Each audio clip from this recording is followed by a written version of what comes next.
Welcome everyone to the third annual medical lecture of the Dr. Funmi Alakija Foundation. My name is Henrietta Onwebuzie. I'm the Director of MBA programs at the Lagos Business School, and I also lead Social and Entrepreneurship on the Executive and MBA programs. I'll be moderating today's event. So today's event is themed Immunity Beyond Modern Medicine, a topic which is very pertinent to the pandemic period we currently face. We have a lineup of experts who will be sharing very valuable information with us today from various perspectives. So I'd like to assure us all that this will definitely be a time well spent, as I believe you will find the information truly vital. Dr. Funmi Alakija was very particular about preventive medicine to ensure people lead quality lives, as symbolized by the name of her clinic, Q-Life.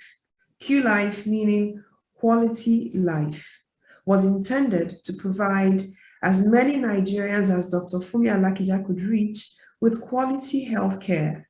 I'm sure she will be smiling from heaven as she sees this legacy being carried on by her beloved family and friends on the board of trustees of the foundation. I'm personally honored to be moderating this event because I knew her and had firsthand experience of her genuine care for patients. We pray that her loving soul continues to rest in peace, very close to God in heaven.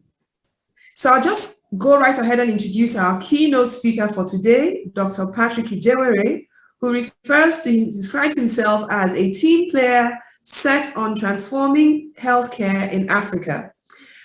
Just to give us a brief background to know that we're hearing from someone who has the authority, who has the authority to speak on this topic. Dr. Ijewere is a product of St. Gregory's College, Obalende, Lagos, and his journey through tertiary academia began from age 15 at Case Western Reserve University in Cleveland, Ohio, in the US. He earned a bachelor's degree in chemistry from George Washington University in 1986, followed by a bachelor in pharmacy with honors from Howard University in 1989. In 1993, he attended medical college at Howard University and graduated with honors as a medical doctor, and then pursued a specialty training in internal medicine in 1996 at Johns Hopkins University in Maryland. In 2003, he went on to do an executive MBA at the University of South Florida. His professional exposure includes 15 years in Florida as an internist, a hospitalist, an emergency room physician, and a ringside sports physician for Florida State. Currently, of course, there's more, but I'm sure I've shortened his profile.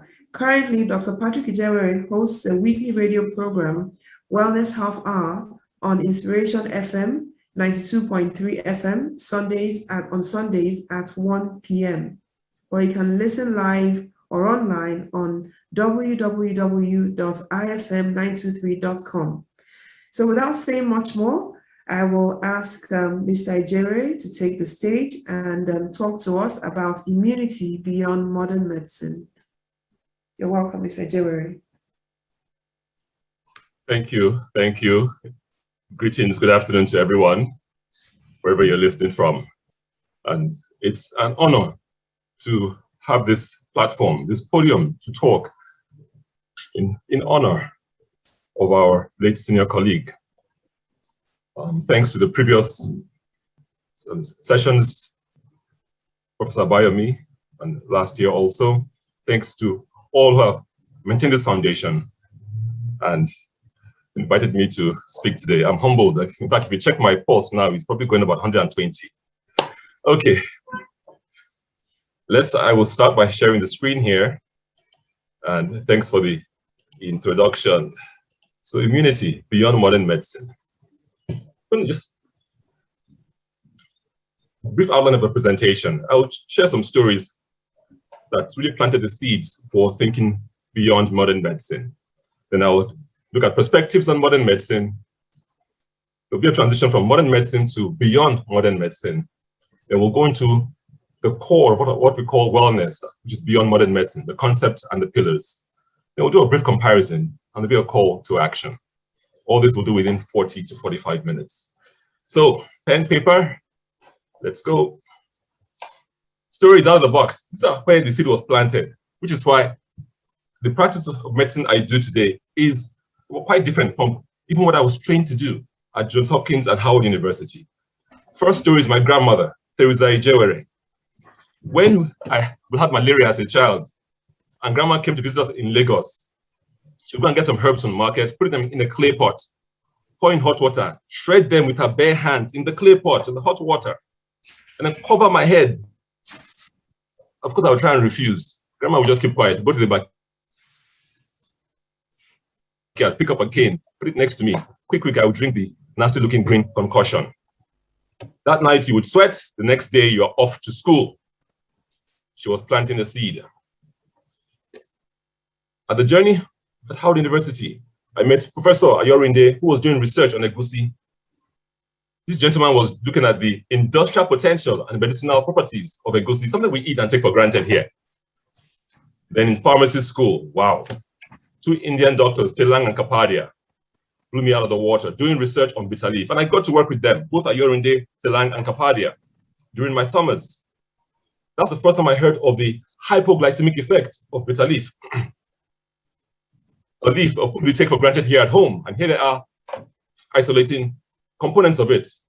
I know Ayorinde has patents today. I know Kapadia and Telang have patents today on synthetic versions of some of the phytonutrients they found in these items. Another major seed was planted at Johns Hopkins, Dr. William Greenough. This tall white gentleman had worked in Senegal, the Philippines, and Brazil.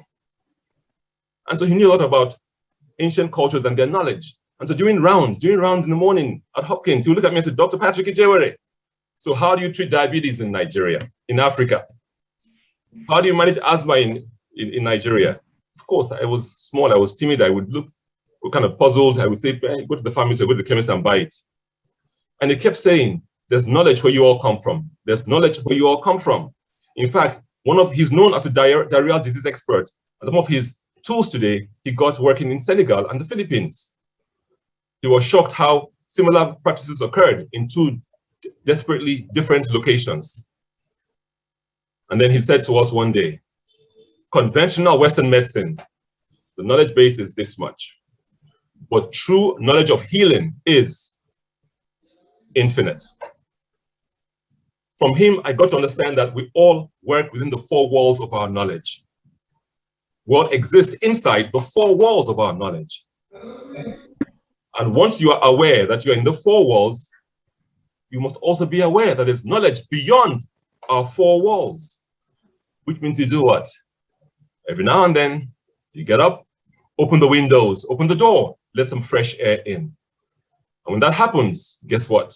Your 4 walls collapse. However, being humans, we quickly erect new 4 walls, wider 4 walls, until we do what? Open the door again, open the window, allow some fresh air in. And that's truly how my journey has been through medical practice.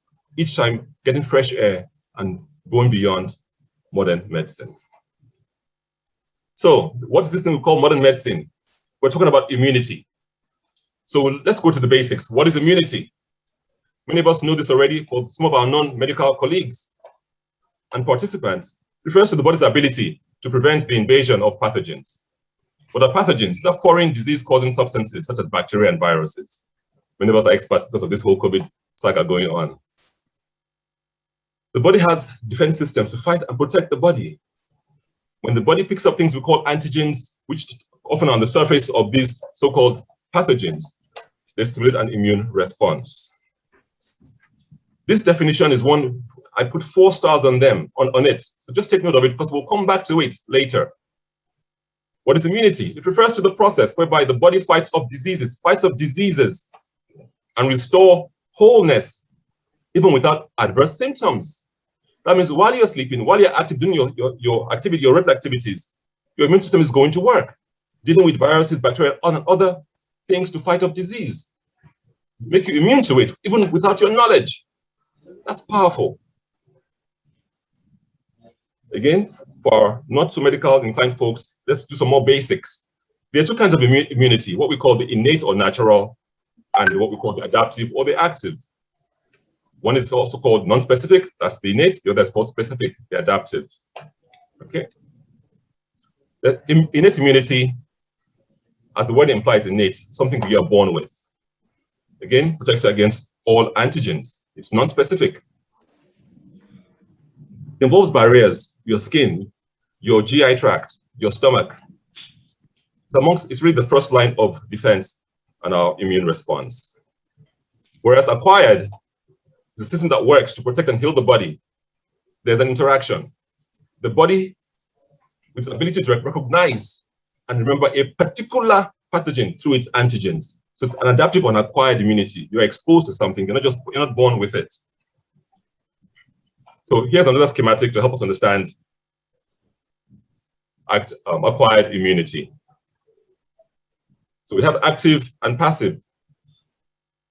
Recall, we have the innate and the acquired. This is the acquired, active and passive. Under active immunity, you have natural antibodies made after exposure to an infection. And you have those that are artificial. Antibodies made after getting a vaccination. That's active immunity. Your body is actively involved in dealing with the antigens and now creating antibodies. On the passive side, you acquire it from someone else or something else. Again, you have a natural passive immunity, but you get antibodies from your mother through mother's milk, for instance. You have the artificial passive immunity. You acquire it from a serum, a medical preparation that already has the antibodies inside of it. Okay, let's go. So to put it all in one frame, immunity, you have the adaptive and the innate. Adaptive, the one that requires some exposure. Innate, the one you're born with. Adaptive, you have natural and artificial. Natural, you have the passive, such as maternal. Active, such as you have an infection, i.e. chicken pox. You have it for several days, you get over the chicken pox, and now you have immunity to chicken pox. And quite often, that is lifelong. Whereas under adaptive, you have the artificial, which requires passive transmission of antibodies or active immunization. So again, one more schematic to drive home the active and passive immunity. All are tools we use today. All right. So this immune system is quite complex. There's several components to it. White blood cells, they have antibodies. The lymphatic system, a system that we don't talk about too much, but it's so important, helping us to move things from our cells back to the central systems and clear them out of the body. Coming down to the defense barriers, skin, lungs, and even our GI tract. Yes, our GI tract, the saliva, the lining of the GI tract of your stomach, the acid in your stomach are also part of your innate defense system because acidity destroys a lot of microorganisms and then other substances that we secrete. So that's it for a quick review of some basics on the immune system within modern medicine. Now, let's begin the transition from modern medicine to beyond modern medicine. The first half of this slide, we already know you can be immunocompromised, suppressed, immunocompetent. You have people who are immunocompetent. One thing we've learned from this COVID arena, when we saw the death rates coming from folks who had secondary or comorbid issues, diabetes, high blood pressure, ischemic diseases, stroke, and the like. And there was a higher death occurrence or higher mortality. It made the connection at the laity level, at the base, at the common man level, that means if you have these ailments, your immune system is also compromised or affected. Absolutely. If you have any of these so-called chronic inflammatory or degenerative disorders, it implies that your immune system has some problems. It's not as competent as you think it is. This is a major learning from this COVID arena. Let's come to that definition we saw of immunity earlier. refers to the process whereby the body fights off diseases and restore wholeness even without adverse symptoms. Diseases, so not only in bacteria and viruses does the immune system deal with, it also helps to avoid us getting diseases, chronic medical disorders. Which means this system truly can be seen as a measure of how well we are. If you draw a line, one end is wellness, the other end is illness. Where do you exist along that line? Are you about to touch on the illness end, or do you still exist at your starting point, the wellness end? Now, we delve further into beyond modern medicine and this concept of wellness. And while wellness truly is the arena we want to plant our anchor, going beyond modern medicine, which has served us very well for about 200 to 300 years. But it's time to go beyond it into the arena of wellness. So what is wellness? If you go on Google, you may find different definitions. I'll give you one that I think is appropriate for us. Wellness is a perspective on our health that gives reverence to the source of our being. Dr. Ijewere, what does that mean? That gives reverence to the source of our being. That means there's a starting point. We didn't just pop out of nowhere. There's a pre-program that already works. It's our gift from our Creator. Most of us are born with 10 fingers, 1 heart, 2 kidneys. Yes, that means there's already a program in existence when we step into this physical earthly realm. So wellness truly is our birthright. The Bible teaches us that we are created in His image and likeness, whole, perfect, and complete. So when you look at health, wellness, illness, where do you start from? I will challenge us to start from the perspective of wellness. The body has systems that always try and keep it in wellness, keep it healthy and whole, keep it intact. For example, before an ailment like dementia shows up, you must have used up or damaged easily 70% of your cognitive function. The body has a lot of redundancy to keep us well. It's always trying to keep us well until we get in the way. So let's go further on wellness. So let's define wellness. The absence of disease, a balance of spirit, mind, and body. And we add a joyfulness and a quest for vitality and alignment in life, which means you awake in the morning and you are excited, you're happy, you're cheerful, you're just full of bliss. That's wellness. Waking up grumpy is not wellness. That may just be a sign that you are probably very acidic, which we'll talk about in a little bit. So therefore, wellness truly is our default position. If that's our starting point, that's where the body loves to thrive or exist, then where does illness and disease come from? Could it be a weakened immune system? And this is where I urge everyone to please take a picture of this diagram. Take a picture of this diagram. We call it the wellness tree. It's an inspired diagram. And if you observe carefully, there are 5 major roots: spirituality, mindset, nutrition, lifestyle, and environment. But the roots are well cared for, nurtured, abundant in nutrients, micronutrients inclusive. You end up with leaves that are green and radiant. At the very top of the tree, you see something called, you see that word, wellness. However, if for any reason those branches with those colored leaves, the yellow, the red, the orange, represent the diseases that we deal with. Ailments ranging from diabetes, asthma, arthritis, obesity, even cancer, depression, anxiety, stomach ulcers, memory problems, autoimmune disorders. And this really represents the journey I went through as an asthmatic. At age 11, diagnosed here in Lagos by Dr. Okewo, that Luth. Only to have it finally solved at age 39 in the US, when I understood certain things about mindset, nutrition, and lifestyle. For 15 years, I haven't had an asthma episode. I have not purchased an inhaler, an antihistamine, a steroid tablet. In other words, this diagram empowers you to understand that many of our chronic diseases can be reversed. I repeat, this diagram, please take a picture of this and ponder on this, implies that many of our chronic medical conditions can be reversed. Just like my asthma is gone today, 15 years, no asthma attack. Whereas I was spending easily $50 to $80 a month on items for asthma. It empowers us that we can do things to ameliorate our health conditions and stay well. Let's go further. There's 5 pillars here: spirituality, mindset, nutrition, lifestyle, and environment. Let's take it one by one. Spirituality. A lot under this. It's not just the realm of the clergy anymore. It's the realm of beyond modern medicine. There's 3 areas to ponder on, really: unforgiveness, goodness, and fidelity. That we'll touch on the first one. Goodness and fidelity we may leave for a future date.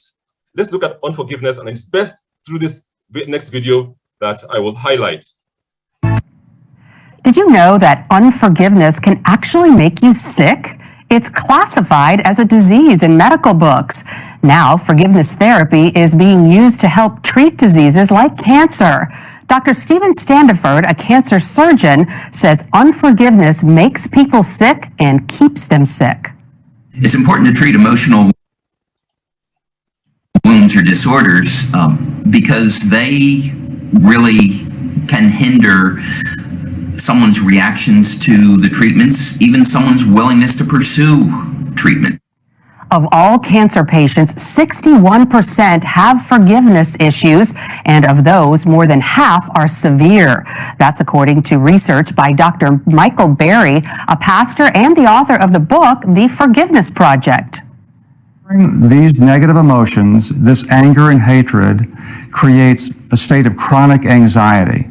Chronic anxiety very predictably produces adrenaline and cortisol, which deplete the production of natural killer cells, which is your body's foot soldier in the fight against cancer. When a person forgives from the heart, which of course is the gold standard that we use in Matthew 18, forgiveness from the heart, we find that they're able to find a sense of peacefulness. Quite often our patients refer to that as a feeling of lightness. Lori, we don't realize what a burden anger and hatred is until we let it go. And the first step in forgiveness therapy is recognizing forgiveness is not the same thing as condoning what a person did, which is the major hurdle for most patients. Forgiveness and unforgiveness. I can give you case after case of clients who, when they finally let go of unforgiveness, their health improves significantly. Many of us have experienced it ourselves when we let go and release folks who we are upset about. Some of them are relatives, our spouse, we feel better. That outer feeling of feeling better is because of an inward biochemical change. As Dr. Barry mentioned, when you carry unforgiveness, you have higher than normal levels of cortisol, adrenaline. These are stress hormones. And what do? They weaken the immune system. We know that. Many of us who give immunosuppressants, steroids, to post-transplant clients to do what? Weaken their immune system, their natural immune system, from doing what? Attacking the new kidney, for instance. So we know that. Now they're tying unforgiveness, what happens in our daily lives, to a biochemical component in the body, and then the outward manifestation of disease. And the reverse is also noted. That's the first pillar of wellness, spirituality. And we've used unforgiveness as the example. We can talk about goodness and fidelity. Maybe I'll leave that for the Q&A session. But goodness boosts your good hormones like serotonin. Yes. Oxytocin. Yes. Dopamine. Absolutely. Acts of goodness. And the most powerful part of it is an act of goodness affects not only you, the giver of goodness, but also the receiver of goodness. And there's a mysterious third party. I'll leave that question for last. Who is the third party that benefits from an act of goodness? Biochemically benefits from an act of goodness. Second pillar of wellness is mindset. How do we program our minds? It is a major factor again.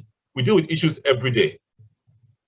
Many of us are involved in internal dialogue, where we limit ourselves by how we think, how we speak. One of the most powerful illustrations of the mindset is the placebo effect, where folks, instead of getting the pain medication, they get normal saline, salt water, and they still get relief. The pain goes away, the person goes to sleep. That's the placebo effect. There's also the reverse, the nocebo effect. Studies have been done where cancer clients Some receive the cancer medication that may cause the side effect of hair loss, and the other group don't.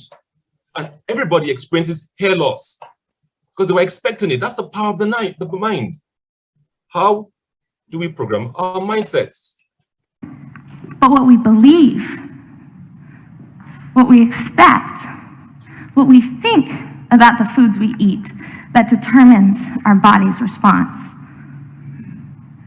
So in light of this, it behooves us to consider our own lives. What are our mindsets? And how might we begin to shift them, to alter them, to have them be more beneficial?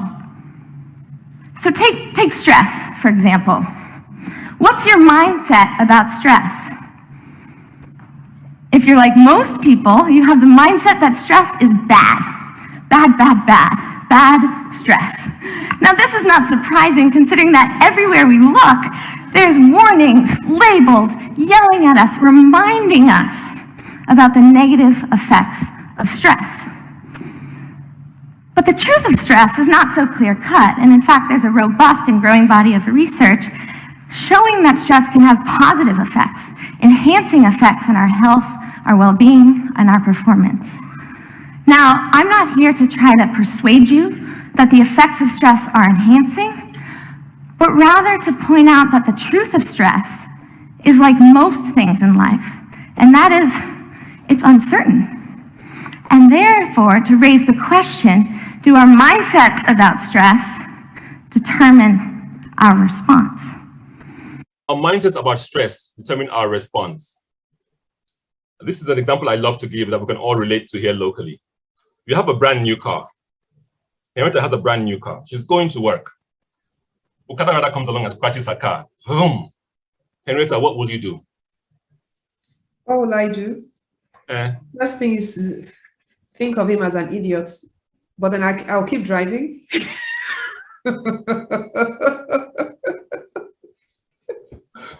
So Henrietta will keep driving peacefully and move on. Somebody else may get their car scratched, come out of the car, and begin showering curses, abuses on the Okada rider. I mean, shout and raise the voice to the highest heavens. After a while of all this drama, the person realizes, my gosh, this guy cannot fix my car. Snaps out of the tirade, gets into his car, slams the door, and drives off. Same event, but two different responses.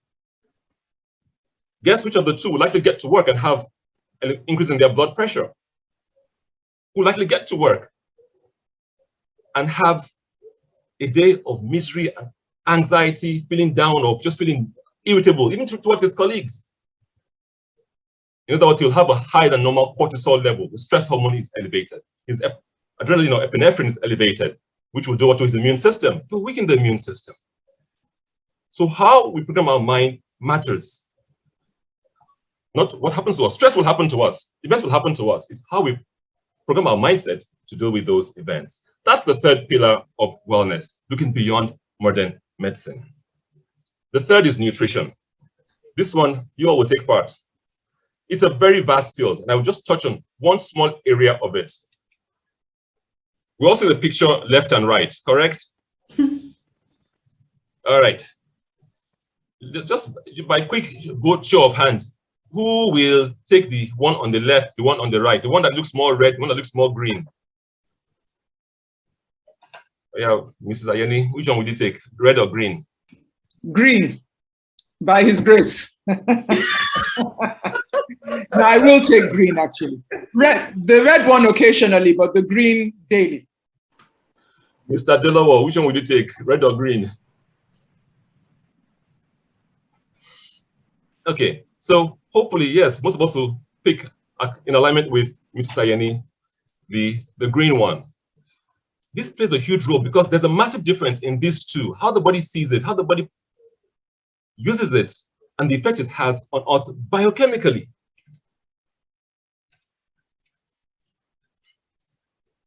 The items on the left-hand side really result in acidity in the body. They're highly acidic foods.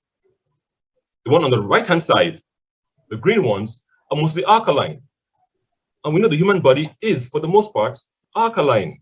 Chris has selected red. Okay, Chris, so I'll give you my business card. And truly, you can even see people's personalities. People who tend to be acidic tend to have higher stress levels.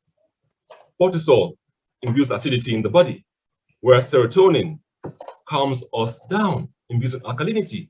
The human body is designed to be optimal in an alkaline range, a mildly alkaline range, about 7.4. That's where our systems work optimally, including the immune system. Therefore, part of going beyond modern medicine goes back truly to the original founder who said, let food be thy medicine and medicine be thy food. All right, I have a quick trivia here. I'm going to show some pictures, and you tell me which one is acid and which one is alkaline. Are we ready? On the left, acid or alkaline? This guy on the left with the hat on, acid or alkaline? Acid. Do we all agree? Yes. Yes, sir. The gentleman on the right, acid or alkaline? Alkaline. Alkaline. Do we all agree? Yes. Okay. The gentleman on the left, acid or alkaline? The one with the white hair, acid or alkaline? Acid. The jacket. Acid. Very, very acid. Very, very acid. And the gentleman on the right. Alkaline.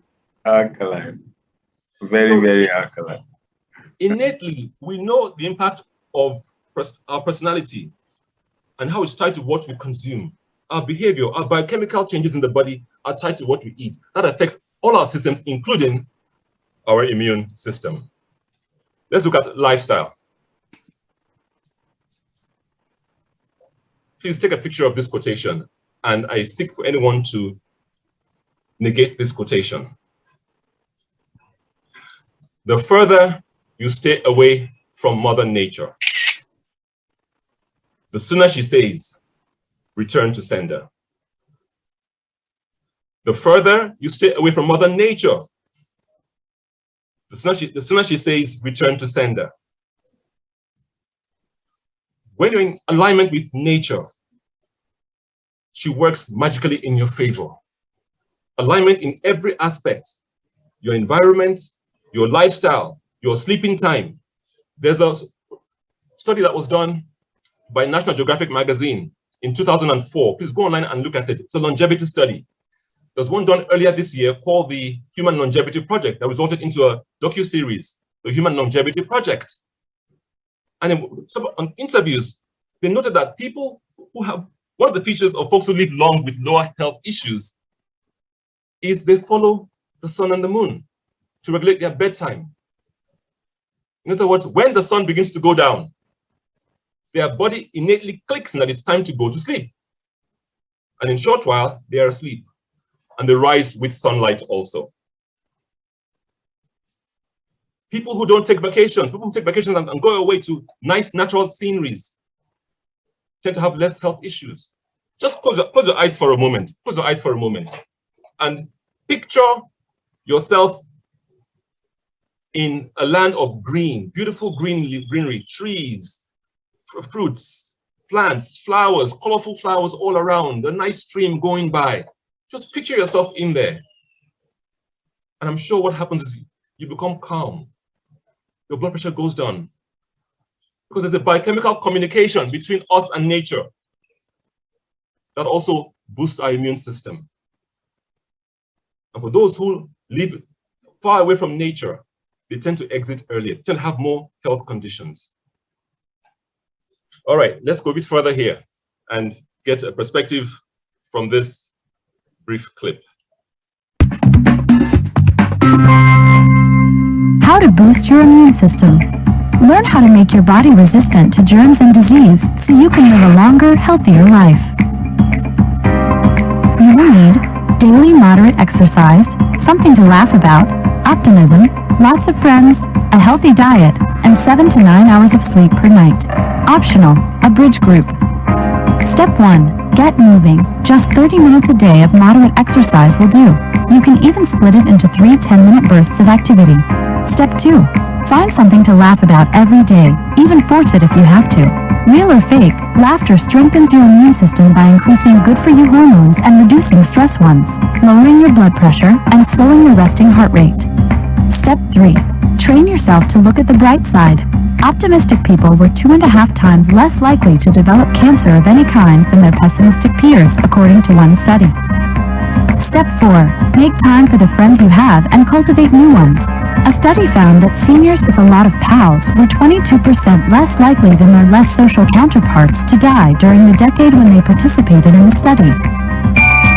Start a bridge group. Research shows that bridge boosts the body's defense against infections and illness. Step 5. Eat a healthy diet. At least 5 servings of fruits and vegetables a day, focusing on the antioxidant powerhouses, complex carbs, fatty fish, and a few cups of green tea at least 2 times a week. A daily handful of nuts, no more than 1 glass of alcohol per day, and a limited amount of meat and sweets. Eat more mushrooms during cold and flu season. Research shows that when a virus is present, mushrooms may rally the immune system to fight them. Step 6. Get at least 7 hours of sleep every night, more if you can. Did you know? The first scientists to prove that the body defends itself against disease through the immune system shared the Nobel Prize in 1908. In that brief video, where they showed the food to eat, did you see shawarma? Eh? No.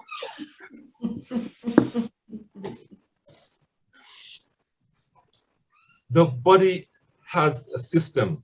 There's a pre-program, and if you work in alignment, you not only boost your immune system, you put diseases far away from you. That's what National Geographic highlighted in 2004. That's what the recent longevity project study also highlighted. You talk about laughter, even fake it, cause yourself to laugh. Studies on laughter show that laughter boosts our endorphin production within us. What are endorphins?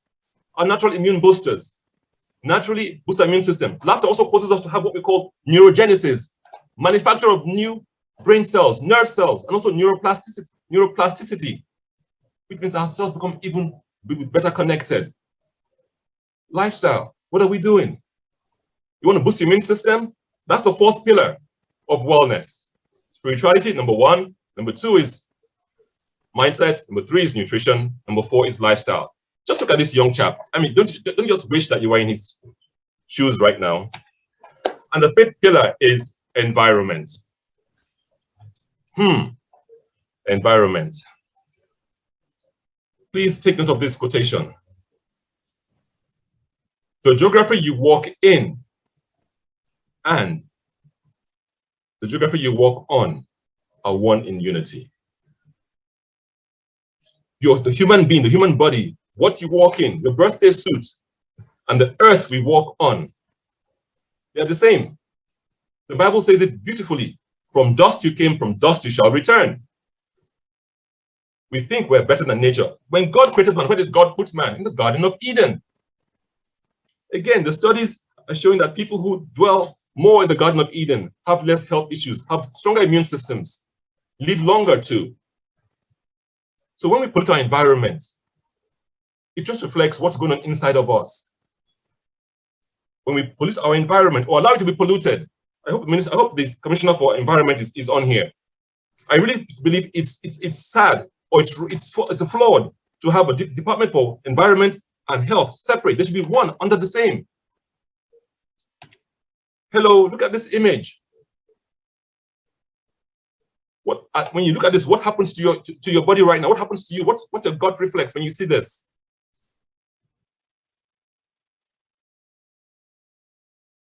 What is your gut reflex? When you see filth around you, when you see just chaos, it weakens the immune system. Biochemically, you are saddened. We are one with nature. If we think we can pollute the environment and get away with good health, we are living in modern medicine, not in beyond modern medicine. The Departments of Environment and Health to be one. They are tied. This is who we are inside. That's why we're dying today of cancer. I had a case recently, 29-year-old. That's why we're having high blood pressure in folks who are in their barely in their 30s, young professionals. Just look around us. And you know very well, if you go to a place that is very neat, where nature is king, people live better and longer. That's the fifth pillar of wellness. We're looking beyond modern medicine. Keeping to our outline, let's look at a quick comparison. It's not all encompassing, but it gives you a brief picture. In modern medicine, we look at causation, genetics. We love to say family, family, family. Excuse me. That's not what, maybe 5 or 10%. Idiopathic, we don't know. Then there's the microbe theory. Everything is a small microorganism. Whereas the human body, we have over 30 trillion microbes inside of our body, in our gut alone. I repeat, we have over 30 trillion microorganisms inside our body. So how can one on the outside suddenly be causing so much problem? When there's 37 trillion of them inside of us that are now seen as the major component of our immune system. And so when you go beyond modern medicine and look at causation, you look at the 5 pillars of wellness: spirituality, mindset, nutrition, lifestyle, and our environment. Too often in modern medicine, we look at symptoms. For example, cholesterol. Today we treat cholesterol with medications. Hello, what is cholesterol? The body makes cholesterol. It's part of our innate system. Our brain is about 30% cholesterol. All our skin cells are made from cholesterol. Our skin cell walls are cholesterol. All our hormones, testosterone, estrogen, progesterone, vitamin D, are made from cholesterol. But yet we want to treat cholesterol in modern medicine? No. Cholesterol is simply a yellow light on the dashboard of your car saying check engine, check engine, check engine. Look at the cause of the high cholesterol. Look at what is causing the inflammation, which is why the liver responds and increases cholesterol. Yes, there's a few familiar cases. They're the minority. And so in modern medicine, what do we expect? Disease. They say by the time you get to 70, you must have disease. High blood pressure, diabetes, it's old age disease. We are deceiving and condemning our elders to disease. We program them to expect diseases as they get older, which is totally incorrect. Whereas in beyond modern medicine, when you look at true causation, the expectation is wellness, disease reversal. And absolutely, yes, many of our so-called chronic ailments you can reverse, but you must change the model that we look at. You must go from modern medicine to beyond modern medicine. Modern medicine is an illness, sickness society. We need to switch to a wellness society, a wellness mentality, a wellness training. How come in certain cultures in South America, as you get older, you not only get wiser, you get physically stronger? How come people in Loma Linda, California, at age 90, they're still driving, still cycling, still filling their gas tanks at the petrol station? How come in southern Japan, Okinawa, folks age 100 are still fishing, still playing Sudoku, mathematical games? How come? Because they don't expect so-called age-related diseases. What is the expectation? In modern medicine, we expect disease. This is an incorrect expectation. We should expect wellness as we get older. Wisdom and wellness as we get older. Let's add wealth also as we get older. All right. So this is brief comparison. I'm sure there'll be lots of questions that have challenged a lot of our status quo modern medicine thinking. That's why I was trained to be. At Johns Hopkins, you're trained to challenge the status quo, not to flow with it, but to challenge it. At Howard University, that's how we are trained. Think beyond the box, think outside the box. So in summary, you guys saw that I'm not your typical medical doctor. The way I was trained, from my grandmother to those I saw doing research on bitter leaf, my mind had to change. Many years ago, I encountered a monk who took me under his wings to teach me about herbs. And then as God would have it, he gave me a wife who's a nutritionist. And one day she showed me how much sugar is inside all these soft drinks that we consume, Coke, Pepsi, and the like. So let's begin to pause and look at our modern medicine setup and look at going beyond modern medicine. Action, ready, let's go beyond modern medicine. Thank you, thank you, thank you. I hope I have challenged all our comfort zones.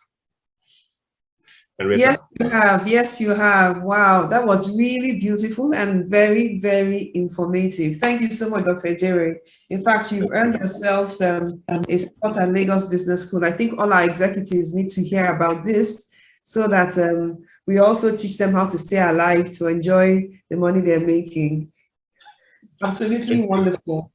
Yes, so I'm sure there'll be lots of questions, but before we go to the Q&A session, I'd like to call on the panelists. Even though I would have said, Dr. Ijewere, I would have loved you to sort of talk a bit more about what we could do, because you've opened our eyes to see a lot of things that we shouldn't do. I mean, a lot of things we didn't really consider before.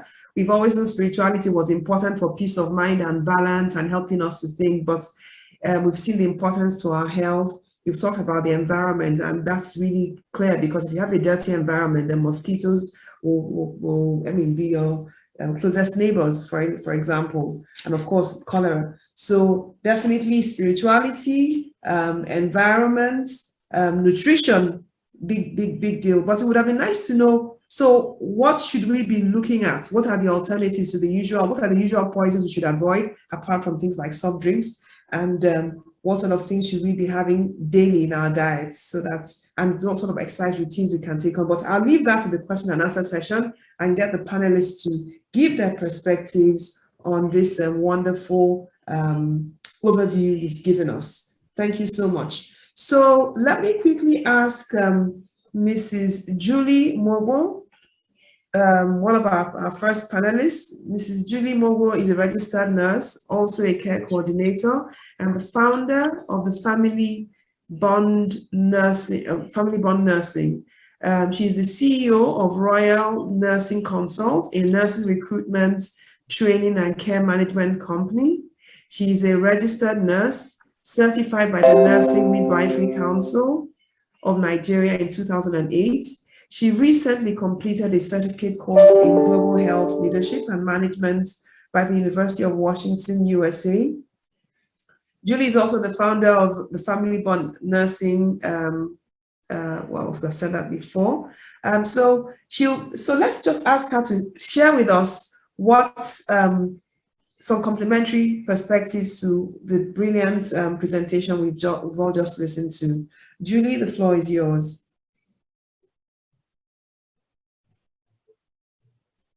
Julie, are you here with us? Yes? Awesome. I actually am. Okay. We see you now and we hear you. Great. Thank you so much. It is such a great pleasure, privilege to be here and to be on the same platform with the great minds that we have here. Very brilliant lecture, Dr. Patrick Ijewere. I didn't expect anything less. I actually also was taking notes. I learned two things in the course of this. I learned that the yellow light, the cholesterol is like the yellow light on our car dashboard. And then I also learned that we have WhatsApp certified medical professionals. So so far, I have had an amazing time.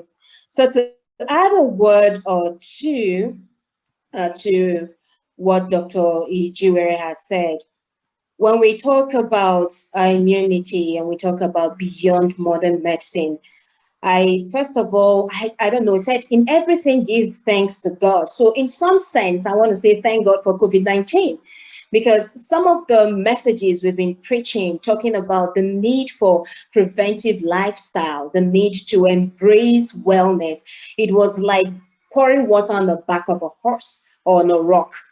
Somehow COVID-19 came and people got scared going to the hospital. They started looking for other ways to be able to live healthily and stay away from the hospital. And that gave an increase. It had a downside too. That gave an increase to WhatsApp certified and Facebook certified medical professionals. But then it has opened up our minds to the possibilities and what is inherent, what is happening in our environment that we can latch onto. So talking about our immunity, I would like to describe the human being, whether as a system, whether it's an individual system or a corporate system, because this applies to both a group of people and an individual. So talking about a system, an individual system. Now, the individual system is divided into two parts. So we have the physical system, then we also have the psychological system. The physical system oftentimes is what we focus on. So we wait to experience a physical pain, or I have a headache. We wait to experience a stomach ache, or I have something wrong with my digestive system. We wait to break down with a fever. We focus on the physical systems and pay little attention to the psychological. So the psychological system has to do with our cognition, has to do with our mental processes, has to do with our emotions, has to do with what we are thinking on a daily basis. And that is where the main job lies. So when we're talking about our health, what do we think about what we believe, what we do on a daily basis? What do you think about the person you are about to get married to? Now, as insignificant as that may sound when it has to do with health, it is very important. So what belief do you have about a particular tribe? What belief do you have about a certain religion? What are the conclusions that we have drawn? These things have a way of either enhancing our health or causing friction or bringing about inhibitions or standing as a stumbling block to our wellness and to our health. When someone breaks down in disease, gets to a hospital, treatment is ordered, the person is able to either accept that treatment or refuse the treatment. That is largely dependent on the person's belief system, is dependent on the person's mindset. What is your view about the person about to treat you, the person managing or in charge of your case? What is your view about the medical condition to begin with? I have been interfacing with nurses for some days now, and I ask them a simple question. So when you hear cancer, for instance, what comes to mind? Even the healthcare professionals will say death. So when a patient hears cancer, the next thing that comes to mind is death. If someone grows up hearing cancer is synonymous to death, if eventually such a person comes down with that condition, what will then happen? The person is not likely going to believe that there's a cure. The person is not likely going to believe that there's a way out. The person will just be afraid of dying. I have seen fear of a disease kill people faster than the disease itself. So to add a voice to what Dr. Ijewere has said, I would like to encourage us to, first of all, accept the fact that we are humans. We are humans, and human beings have the tendency to offend us. Human beings are free moral agents. They can decide, they can do things, and these things may not necessarily align with what we believe. Therefore, expectations could be cut short. And when we have certain expectations and these expectations are not met, we are likely going to have a negative reaction to it. So let's first of all accept the fact that we are all humans. We are prone to error, and a lot of things could go wrong relating to a human being. Secondly, it's important for us to embrace mindfulness. Now, what is mindfulness? It is just accepting a situation and not being judgmental about it. If you want to judge people, you want to judge what they wear, how they talk, you want to judge people's lifestyle, you want to judge things that have been said either by the government or different churches, you just want to pick on faults. If anyone keeps this kind of lifestyle, the person is breaking down his or her immune system. So we need to come to a point where we say, okay, we are human beings and we could make mistakes, we could offend one another. Let us just accept that we are prone to error and not be judgmental about it. The minute we embrace mindfulness, accepting and not being judgmental about things, we will then will gradually start developing a growth mindset. We will then be open. We will not take that position or that standpoint that I know it all. We'll be open to learning, and as such, we'll be embracing better ways in order to uphold and live optimally or encourage our well-being. So we also have the need to seek to take a standpoint that empowers you. So when events happen, we have little or no control over the events that play out in our external environment, but we have absolute control over how we choose to respond to the things that happen around us. I'm trying to bring this down home. We have laws coming up. We have the federal government doing all sorts. You have your neighbor, you have your Okada, the rider, a number of things happen around you. Whatever event plays out, choose a standpoint, choose a meaning, choose a conclusion that would leave you empowered. Choose a conclusion that will give you peace of mind.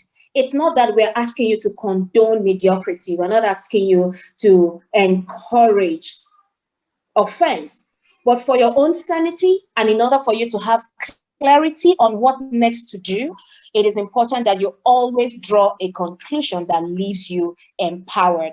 These are the few things. I actually do not know if I have so much time, but these few things I would like to add. First of all, accept that you're a human being and others are human. They have a will to do and undo, and these things might affect us. Secondly, let's learn to be less judgmental about things around us, be more open, and that's how we can learn and improve our human functioning. And then 3, let us also seek to always draw conclusions that leave us empowered. That way, we'll be able to manage the situation better.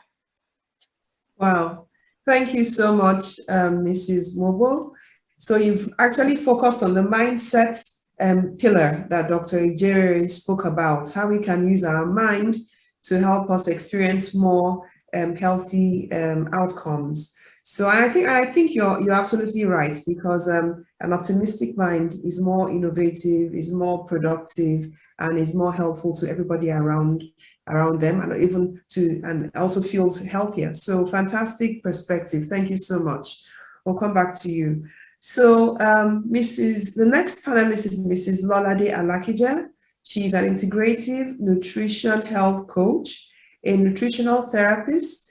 Lolade is an integrative nutrition health coach at the College of Naturopathic Medicine, where she's undergoing training in clinical nutrition to understand health from a functional medicine perspective.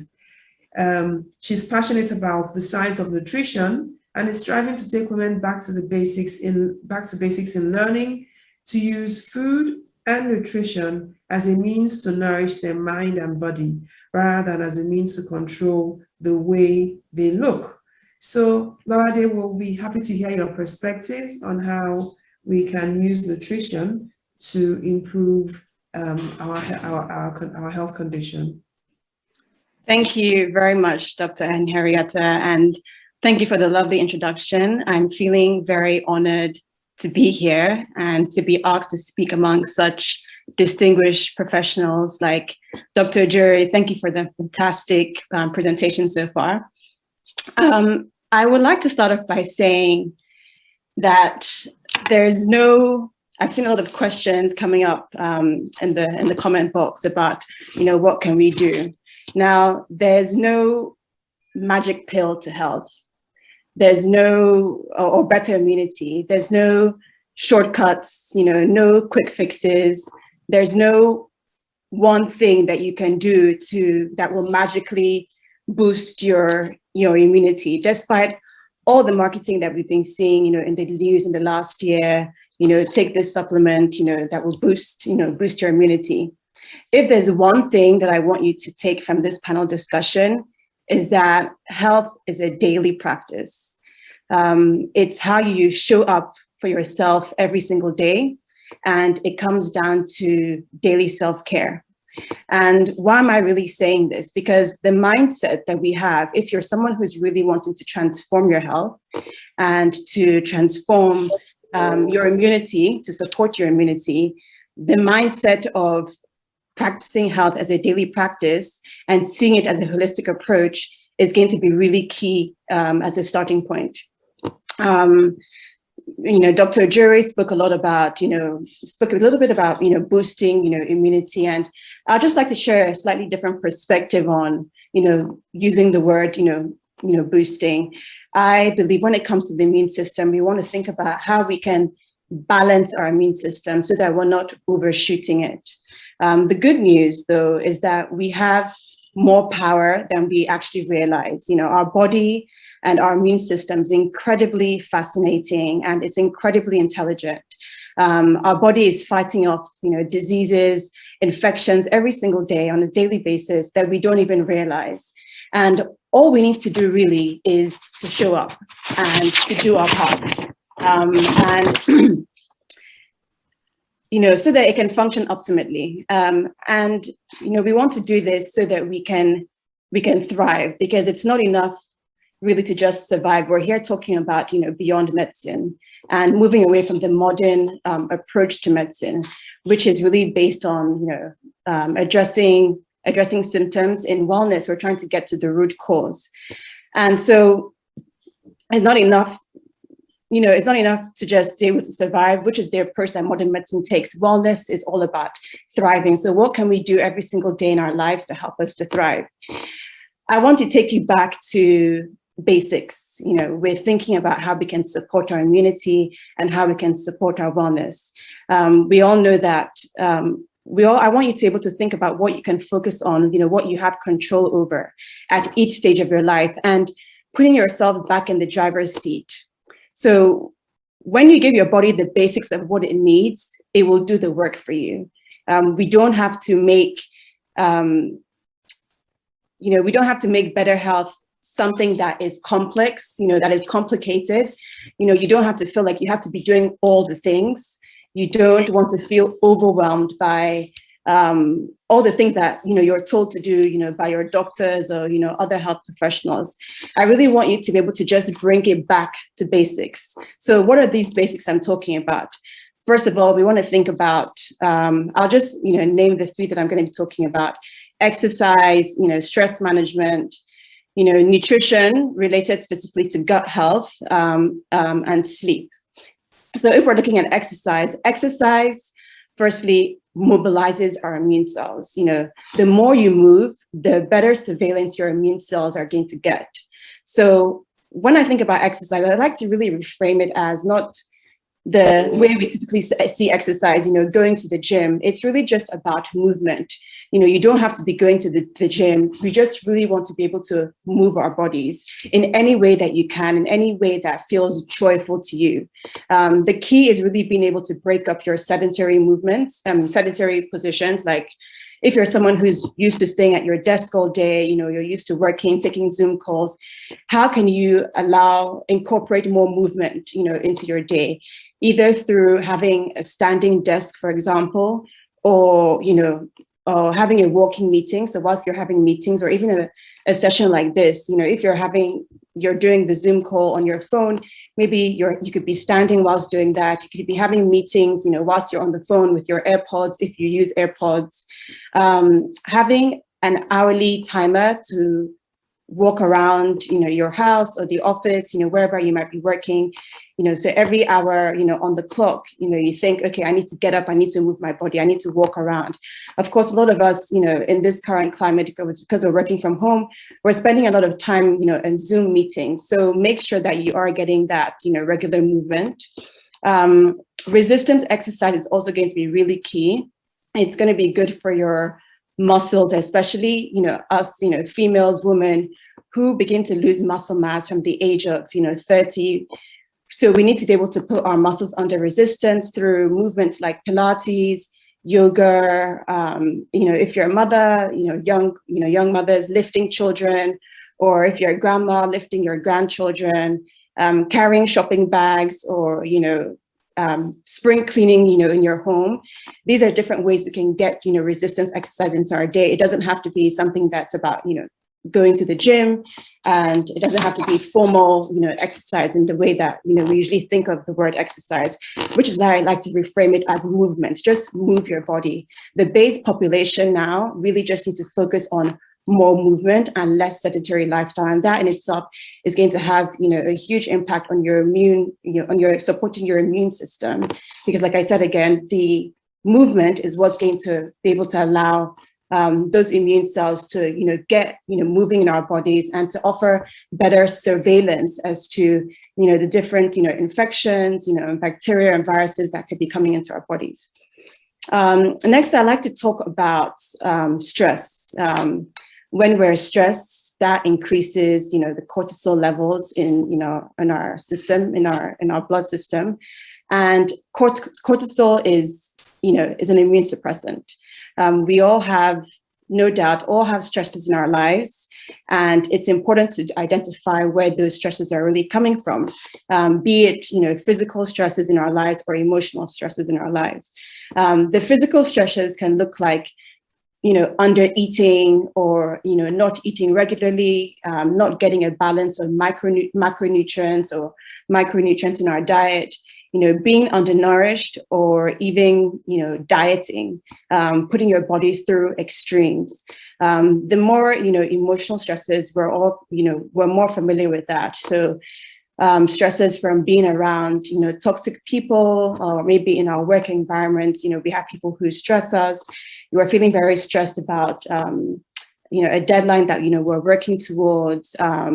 So it's important to recognize not just the emotional stresses, but the physical stresses in your life. And stress activates what we call the sympathetic nervous system, which is basically your fight or flight system. The fight or flight system is basically, how I describe it is as though a tiger, if we think back to our hunter-gatherer days, is as though a tiger is running after you. And back in hunter-gatherer days, if a tiger was running after you, eventually the tiger is going to stop running after you, or something happens, it switches off. But in our modern lifestyle, what can happen is that you feel that that tiger is constantly chasing. Your body feels like you are constantly under threat. And that's what stress does to the body. And that's how cortisol continues to rise. In the short term, stress can be something that is, could be positive, but it becomes an issue when it's carrying on for a long period of time. So if what we want to be able to do is to be able to switch off our stress response and move from our sympathetic nervous system into our sympathetic nervous system, which is our rest and digest system. And we have to be conscious about actually making this shift and switching off. It's not enough to just remove different stresses from our lives. We actually have to be able to switch it off. Now, you may be wondering, what can we actually do to switch off this flight or fight and move into rest and digest? The rest and digest, what can we do? So find what relaxes you. I like to refer to deep belly breathing or diaphragmatic breathing. You take a deep breath in, you hold for 4 seconds, 1, 2, 3, 4, and then you breathe out for longer. You count 1, 2, 3, 4, 5, 6, 7. So let your breathe out be longer than your breath out be longer than your breath in. And meditation can also be, a really good exercise. Journaling as well has been shown to switch off the stress response. There've been studies that shows that this is scientifically backed as ways to reduce your stress response. Even just being able to speak to a friend, having a good sense of community, listening to music, or dancing. These are, many ways in which we can switch off that stress response. The triggers in our lives from stress, they will come, and we need to be able to know what our peak threshold is. So we don't want our stress buckets to overrun. We want to be thinking, okay, my stress levels are getting to its peak level.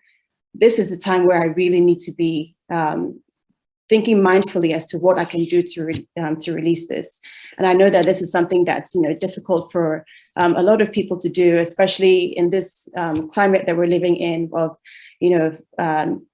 stress around finances, as a result of COVID, losing loved ones. There's a lot of emotional stress, but this is why I come back to the point of health being a daily practice, and using mindfulness, in our daily habits, thinking about what can I do each day to support my health just by showing up and taking care of myself.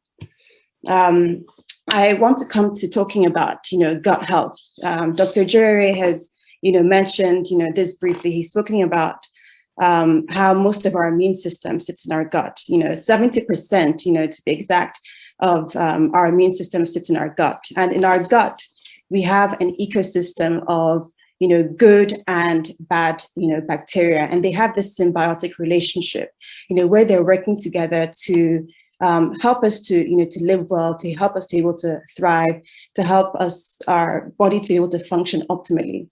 Now, we want to be able to keep this, healthy balance of, good bacteria and bad bacteria. And the way that we're going to be able to do this is by giving it the right foods. By feeding our good bacteria so that, it remains balanced, so that our bad bacteria doesn't grow beyond, the good bacteria that we have existing. So we need to feed that good bacteria so they can continue to flourish. Dr. Ijewere mentioned, he gave these two pictures, one was the red and the other was, the green side. And, the green side is another example of how we can feed and help to nourish, this good bacteria. But what I would like to add to that is being able to eat in color. So when you look at your plate, don't just be looking for the red, or the green side. Think about what are the other colors can you bring to your plate, because these colors are representing, different phytonutrients that are going to help to nourish the bacteria that's living in our gut. So instead of counting your calories, I would advise you to count your colors on your plate. Don't have a plate that's just, brown, just red or just green, have a whole lot of color on your plate. The other recommendation I'll have for what you can do to support your gut health would be to have a wide variety of plant-based foods, to really support your gut. You want to be able to eat at least 30 different plants on a weekly basis. Studies are showing that, 30 is, that number that we want to be working towards. So count the colors in your plate, but also count how many different varieties of foods are you having on a week. Are you eating the same things over and over again? Are you eating every day jollof rice and meat and eba and okra every single day? We want to be able to have variety in our diet. That's what the gut is going to be really able to flourish on. The bacteria in our gut can really flourish on. So color and variety of plant-based food is crucial here. Thank you so much, Lolade. Do you have much more to tell us? Yes, sorry, with the time. So, obviously I've mentioned 70% of the immune cells live in the gut, and it's those microbes in our gut that's actually the key educators for our immune system, teaching the immune system how to respond to threats. So digestion begins in our mouth, and that's also going to support, your gut health. Focus on chewing your food, because that's where you're going to activate the saliva, which also has antibodies. That's one of the first line of defense. So they're really, really simple things that we can do every single day. We don't need to make it's anything too complex. Go back to basics and, practice mindfulness. Know that health, is a daily practice. It is how you're showing up daily for yourselves. So just to summarize, I've mentioned, exercise. I've spoken about, gut health, and nutrition to support gut health. I've spoken about, managing your stress levels. These are areas that we can focus on, every single day in our lives. Thank you very much.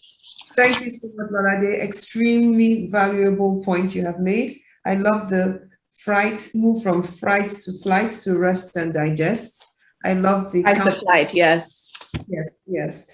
Rest and digest. And then the count your colors, not just your calories. Brilliant points. Thank you so much. Thank you. Let's move on to Cherese, because we're trying to make a hard stop by 4. So I'd just like to introduce our final panelist, Mrs. Cherese Ijewere, the founder of and CEO of Carib Health Limited, a health and wellness nutrition company in Ikoyi. She's a co-founder of the Nutrition Hospital. She's a professional consultant in the field of nutrition, certified and clinically trained with 18 years plus experience, and practices medical nutrition therapies. She has written several health columns for This Day newspapers, Guardian, Life, and magazines including TW, Woman Leader, Parenting Magazine, to name a few. Well, Sherese's accomplishments are much more than I'm going to talk about, but we'll just quickly like to hear what she has to say to complement what the keynote speaker has said and the other panelists as well. Sherese, you're welcome. Thank you very much, Dr. Henrietta. It's Cherise. My name is Cherise Ijewere. Thank you. I am quite honored to be here. I knew Dr. Funmi Alakija personally. She was like a mom to me, very encouraging and an advocate of nutrition. So we had quite a few patients in common where she referred a lot. I would like to also express my appreciation to the panelists, and I will just re-emphasize what Lola has touched on in terms of nutrition. The pandemic has taught us a lot, especially in appreciating our immune system, and this lecture was very timely, beyond modern medicine. So I will speak just a bit about nutrition because of time. Nutrition, of course, is the foundation of every cellular life and disorder of the body. So just as Hippocrates, the Greek physician, has said, "Let food be thy medicine and medicine be thy food," it's important that our immune system is up to par and crucial to our wellness. So your immune system, as Lola has stated, lies within your gut. 70% of your immune cells lies within your gut, and what you feed it is paramount. So we must be mindful eaters. So how do we do that? I'm going to leave you with 10 tips. So write these down. Number 1 is have a nutritionist, meal schedule, meal plan, whatever is going on in your life, your lifestyle. Your nutritionist is able to customize a meal plan, help with your micro and macronutrients so that you're getting the best for your immunity and your wellness. Shop ahead. And we also encourage whole food, plant-based foods, foods in season. And in Nigeria, we have so many different foods in season, organic foods. As Lola has said as well, colors. Colors are important and we need to tune into that. Number 2, practice your 5 a day. So whether it's 3 fruits, 2 vegetables, 3 vegetables, 2 fruits, have a bowl of fruit with vegetable, have your salad, you can juice, you can make a smoothie. You just have to be mindful and proactive. Number 3, your water is very important. Room temperature water, alkaline water, set a timer. I know I have many patients who don't care for water. You can infuse your water with different things. Number 4, incorporate fermented vegetables, whether it's sauerkraut, kimchi, colorful vegetables. Just ensure that you're incorporating this to feed the microbiome, the microorganisms in your gut. Number 5, chew foods thoroughly without distraction. So without your phone, without the computer, without the television, take your time to really be in tune and in line and connected with what you're eating. Chew your food. No one is chasing you. Number 6, timing of your food is important. So doctor has explained that, of course, the body needs rest and the body needs time for healing. It also needs time for digesting. So timing of your food is important. Number 7, Lola mentioned movement is key. All you need to do is move your body. Yes, you're sitting down for hours in a day. Be aware, be deliberate, get up and move, have your standing station.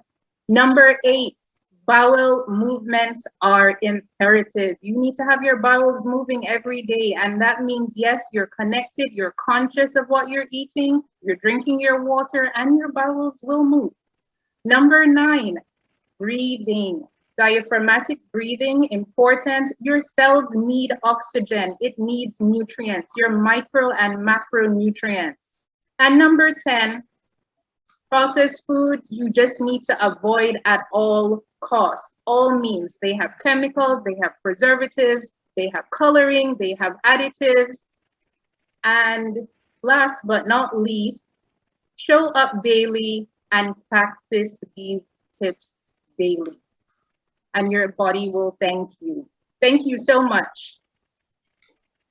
That was brief and high informative. So goodbye, everyone. God bless, and thank you all for being here.